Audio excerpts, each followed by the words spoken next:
I see that as the person living with arthritis, I have a very big role to play in my medical management. As a younger person, it was very easy to be guided by the doctors because, you know, they're highly esteemed and they're specialists and experts in that field. But certainly as I've got older and my health knowledge has grown, I feel that I'm actually an equal with them in this relationship, that it's not them leading and me following, that we're equal partners in how we best manage my arthritis.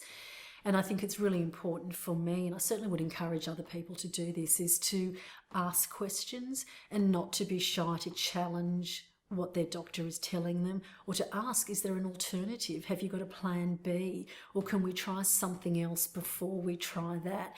And I think people need to know that it's okay to ask questions and to put suggestions out there, whether they're valid or not, but to have a really open discussion, because at the end of the day, it's my body or it's the other person's body. We need to feel comfortable with what we're doing.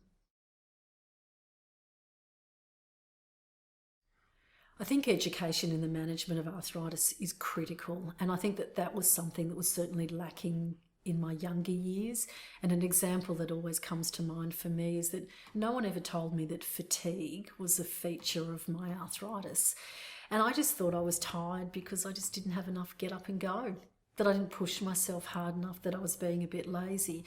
And when I learnt myself that fatigue was a huge feature of not only living with arthritis but living with chronic pain, it was really liberating. I suddenly realised that there was nothing wrong with me. I was pushing myself as hard as I could, and that I had to manage that symptom just as I would manage any of my other symptoms. So I think education is really important, and I understand that doctors, so both specialists and GPs, are pressed for time when they see their patients, but I think it's incumbent upon them to educate their patients.